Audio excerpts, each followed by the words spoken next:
Hello दोस्तों, Mashle magic and muscles episode 48 में आप सबका स्वागत है। पिछले एपिसोड में हमने देखा था सारे जाइंट्स अब शहर पर हमला कर चुके हैं, चारों तरफ अफरा तफरी मचा हुआ है।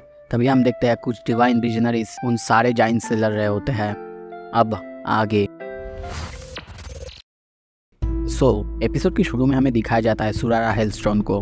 वो उस कसल के अंदर आ चुका है। उस कसल को देख के कहने लगता है ये इनका महल है, कितना ज्यादा खराब है। पर तभी हम देखते हैं उसके सामने कोई आता है जिसे देख के वो पूरी तरह से चौंक जाता है। उस पर एक बहुत खतरनाक अटैक होता है और उसके सामने हम और कोई नहीं इनोसेंट जीरो के सेकंड सन फेमिन को देखते हैं। वो उस पर अटैक करके कहने लगता है क्या इतनी जल्दी खत्म हो गया। तभी देखते हैं सुरारा अपने बुक की स्पाइन की मदद से उस तलवार को रोक चुकी है और उससे कहने लगती है एक बुक की स्पाइन से ज्यादा हर्ट कुछ भी नहीं होता है, तुम्हें ये तो पता है ना। उसकी ये बात सुन के फेमिन हंस के कहने लगता है तुम बहुत ज्यादा फनी हो, तुम्हें पता है ना। सीन शिफ्ट होता है। दूसरी तरफ हम देखते हैं सुरारा हेलस्टोन। सॉरी दोस्तों, पहले वाले डिवाइन विजनरी का नाम मैंने थोड़ा सा गलत बोला है।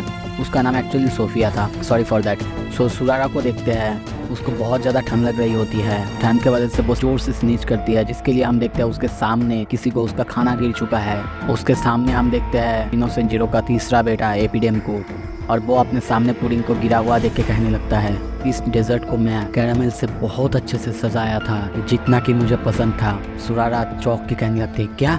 एपिडेम कंटिन्यू करती है और कहती है किसी की स्नीच करने की वजह से मैंने अपने पुडिंग को खो दिया है। पर उसे सामने देख के सुरारा बहुत ज़्यादा डर जाती है और कहने लगती है नहीं ऐसा नहीं हो सकता। तभी एपिडेम को देखते हैं, वो प्लेट और चम्मच लेके उसकी तरफ गुस्से में आगे बढ़ने लगती है और कहने लगती है इसके बाद कोई अगर ऐसा डेजर्ट के ऊपर कैरामेल डाल के उसे अच्छे से सजाए तो कभी उसके सामने मत स्नीच करना। सुरारा कहती है यार ये तो बहुत क्रीपी है। तभी सीन शिफ्ट होता है। दूसरी तरफ हमें दिखाया जाता है डेली सिस्टर को।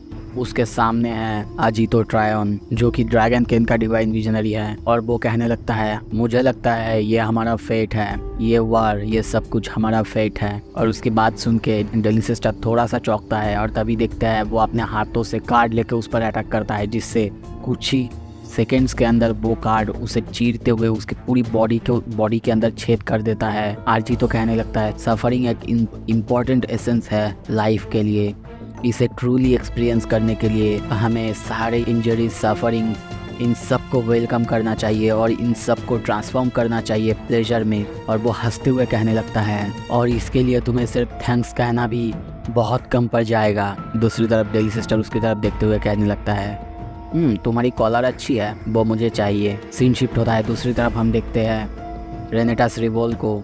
वो जूम के सामने है, वो भी उस पर अटैक कर रहा है, पर जूम आसानी से उसके हाथ को काट देता है और कहने लगता है ये यूजलेस है, तुम कितना भी कोशिश कर लो तुम कभी भी मुझे हरा नहीं सकते। और वो चिल्ला के कहता है ओ अच्छा, बोलने से पहले फिर से सोच लो। और हम देखते हैं वो उस पर अटैक करने जाता है, पर तभी जूम अपना तलवार से उसका सर पूरी तरह से काट देता है। आप देख सकते हो कितना ज़्यादा क्रीपी है ये। डूम उसे देख के कहने लगता है हाँ मैं तुम्हारी इस रीजेनरेशन को अच्छा मानता हूँ, इसके लिए तुम बार बार मेरे पास नहीं आ सकते। हम रेनेटास की सर को देखते हैं अलग होते हुए, पर वो उससे कहने लगता है हाँ जैसे कि कभी मैं तुम जैसे लोगों से लड़ा ही नहीं। उसकी बॉडी को देखते हैं, वो उस पर अटैक करते हुए कहने लगता है और मैं उनमें से हर एक को हरा चुका हूँ। डूम के गाल पे थोड़ा सा चोट लगा है। रेनेटास उसके मुंह के अंदर 3 सिकल जैसे कुछ कनेक्ट करता है और कहने लगता है मेरे आगे इतना ज्यादा बकबक मत करो। समन अपने छाती के अंदर हाथ दे के वो अंदर के सारे हड्डी को ही बाहर निकाल देता है। उनको बाहर निकाल के कहने लगता है गॉड ऑफ डेथ। और तभी देखते हैं वहाँ पे बहुत खतरनाक एक क्रीचर को, अनडेड थर्ड, इतना खतरनाक क्रीचर। दूसरी तरफ रेनेटास चिल्ला के कहने लगता है अब तुम्हारी जो खून है वो मौत को लग चुका है। पर डूम को कुछ समझ में नहीं आता। सीन शिफ्ट होता है। दूसरी तरफ हम मिस्ट्रेस मेलिडोल को देखते हैं, वो अभी भी चाबी घुमा रहा है और बहुत ज़्यादा थक चुका है और कहने लगता है मैं 10 घंटे से इस चाबी को घुमा रहा हूँ, पर अभी भी मीटर सिर्फ हाफ ही हुआ है, मुझे नहीं लगता मैं इसे टाइम पर कर पाऊंगी। तभी वहाँ पे पहुँचा आता है खाना लेके और कहने लगता है बॉस लेडी मैं आपके लिए बेक किया हुआ कैनल्स लेके आया हूँ, जो देख के मेलिडोल बहुत ज़्यादा खुश होता है। पर तभी देखते हैं पहुंचा उसे लाते लाते गिर जाता है। वो खाना मेलिडोल की आँख पे जाके लगता है। सीन शिफ्ट होता है। हमें थोड़ा सा पास्ट के सीन दिखाया जाता है। बहुत दिन पहले हिस्ट्री में जब मैजिक ने सिर्फ जन्म ही लिया था, मतलब मैजिक जब पहली स्टेज पर था तब ये दुनिया बहुत छोटे छोटे कंट्रीज में डिवाइडेड था। हर दिन ही इन सब के बीच झगड़े लगे ही रहते थे। तब कुछ मैजिक यूजर्स अपेयर हुए जो कि लड़ाई को अपनी ताकत से अपनी तरफ मोड़ सकते थे, जैसे कि कुछ डबल लाइन मैजिशियंस। वो लोग एक साथ hundreds of single line magic users से लड़ सकते थे। जैसा कि होता है, उनके आने से हर देश उनको अपनी तरफ खींचने लगा। पर एक दिन उनको भी अपना मैच मिल चुका था, एक आदमी जो कि इन सबको सरपास कर चुका था और इस पूरी मैजिक दुनिया को एक यूनाइटेड नेशन में ला चुका था। वो और कोई नहीं, Adam jobs the first divine visionary है। वो इतना ज़्यादा पावरफुल और इतना ज़्यादा खतरनाक था, वो अकेले ही पूरे कंट्री की फोर्स को संभाल सकता था, उनसे लड़ सकता था। और तभी उसके पीछे पीछे कुछ और मैजिक यूजर्स आए जो कि गॉड की पावर को समन कर सकते थे, जो कि दूसरे डिवाइन विजनरीज बने। कि वो लोग ही इस दुनिया में एब्सोल्यूट पावर के सिंबल थे। कोई भी ऐसा चीज़ नहीं है जो कि उनकी स्ट्रेंथ को हरा सके। सीन शिफ्ट होता है, हम प्रेजेंट में देखते हैं, सोफिया को देखते हैं। उसकी हालत बहुत ज़्यादा ख़राब है। उसको उठा के डेली सिस्टर कहने लगता है, इतना बुरे क्यों दिख रहे हो। दूसरी तरफ हमें सुरारा को देखते हैं, वो भी मर चुकी है। उसके सामने एपिडेम अपने प्लेट को और पुडिंग को देख रहा था। फेमिन के सामने हम देखते हैं आजिटो ट्रायन भी मर चुका है। और लास्ट और तीसरी जगह हम देखते हैं रेनेटास रिवॉल को। उसकी पावर पूरी तरह से डूम के सामने खत्म हो चुका है, उसकी गॉड भी खत्म हो चुका है।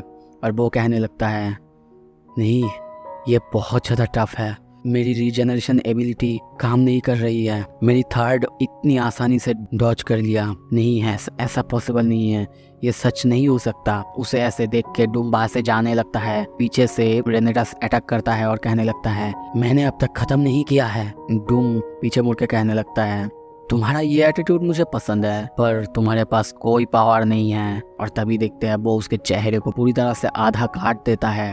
और अब रेनेटास इमोर्टल होने के बाद भी मर रहा था। जब तक उसका कॉन्शियसनेस फेड हो रहा था, उसकी दिमाग में सबसे पहले यही सोच आ रहा था, एक आदमी कैसे कोई गॉड को सरपास कर सकता है। सीन शिफ्ट होता है, तभी हम देखते हैं शहर में इनोसेंट जीरो की कासल जो कि हवा में उड़ता है, वो इस शहर के ऊपर धीरे धीरे आ रहा है।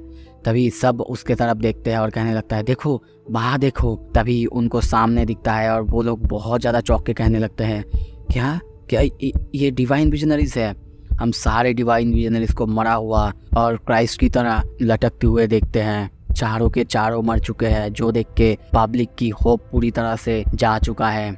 और वो लोग बस यही सोच रहे हैं, ऐसा नहीं हो सकता। अगर सारे डिवाइन विजनरीज भी उन सबको नहीं रोक सकते तो फिर कैसे रोकेंगे। तभी हम उनके सामने एक बहुत बड़े से स्क्रीन को देखते हैं जहाँ पे इनोसेंट जीरो आके कहता है, ग्रीटिंग्स सबको, मेरा नाम है इनोसेंट जीरो। मैं जल्दी ही इस दुनिया के ऊपर रूल करने वाला हूँ। उसके बाद मेरा सबसे पहला एक्शन होगा पूरे ह्यूमन काइंड को एक्सटर्मिनेट करना। जो देख के पूरे पब्लिक की होश खो जाता है, सब कोई बहुत ज़्यादा पैनिक करने लगते हैं। ये कहते कहते हम देखते हैं उसका चेहरा थोड़ा सा फिर से अजीब सा होने लगता है। उसकी बॉडी उसकी पावर को नहीं सह पा रहा है। तभी वो अपने फेस को ठीक करते हुए कहता है, मैं एक परफेक्ट बीइंग बन के दिखाऊंगा और तुम सबको मारना मेरे लिए इंश्योर करेगा कि फ्यूचर में मेरे लिए कोई प्रॉब्लम ना हो। पर मैं तुम सबको एक अपॉर्चुनिटी देता हूँ। और तभी हम उसी स्क्रीन में मैश की चेहरा को देखते हैं। वो कहने लगता है, मैश बैंडेट को पकड़ो, वो अभी मिलाडोल की क्लिनिक पे है और तुम सबके लिए मेरी यही फाइनल ऑफर है। तो लड़ो अपने लास्ट चांस के लिए, जिंदा रहने के लिए। तुम सबके पास कल एक्लिप्स तक टाइम है। अगर उसके पहले मुझे वो नहीं मिला तो तुम सबको मैं इतना ज़्यादा दर्द दूंगा, इतना ज़्यादा दर्द कि तुम सब अपने सपनों में भी नहीं सोच सकते। उसकी ये बातें सुन के सब बहुत ज़्यादा पैनिक करते हैं, डर चुके हैं और चिल्ला के सब कहने लगते हैं, मैश को पकड़ो और जिंदा उसे ही हिलाओ। और तभी उनमें से एक लेडी कहने लगती है, क्या सच में यही है दुनिया की एंड? गॉड हम पर दया करे, कोई तो बचाओ, कोई तो हमें बचाओ। तभी हम मैश को देखते हैं, वो अभी भी सोया हुआ है। पहुंचा तभी वहाँ पे आके कहने लगता है, बॉस लेडी थैंक्स, आपने मेरी इतनी सारी मदद की, पर अभी मैं इनोसेंट जीरो के पास जा रहा हूँ, देखता हूँ वो हायरिंग कर रहा है कि नहीं। मिलाडोल उस पर बहुत जोर से एक मुक्का मारता है और मैश की तरफ देखते हुए कहने लगता है, नहीं, ये ठीक नहीं लग रहा है। सारे डिवाइन विजनरीज हार चुके हैं, मुझे मैश को फुल चार्ज करके ही भेजना होगा और जल्दी ही वहाँ पे भेजना होगा। सो इसी के साथ दोस्तों ये एपिसोड ख़त्म होता है। बहुत ज़्यादा इंटेंस होने वाला है अगले सारे एपिसोड। अगर आपको देखना है प्लीज़ मेरे चैनल को सब्सक्राइब कीजिए, वीडियो को लाइक कीजिए ताकि मैं समझ सकूँ कि हाँ आपको पसंद आ रहा है। Thank you so much.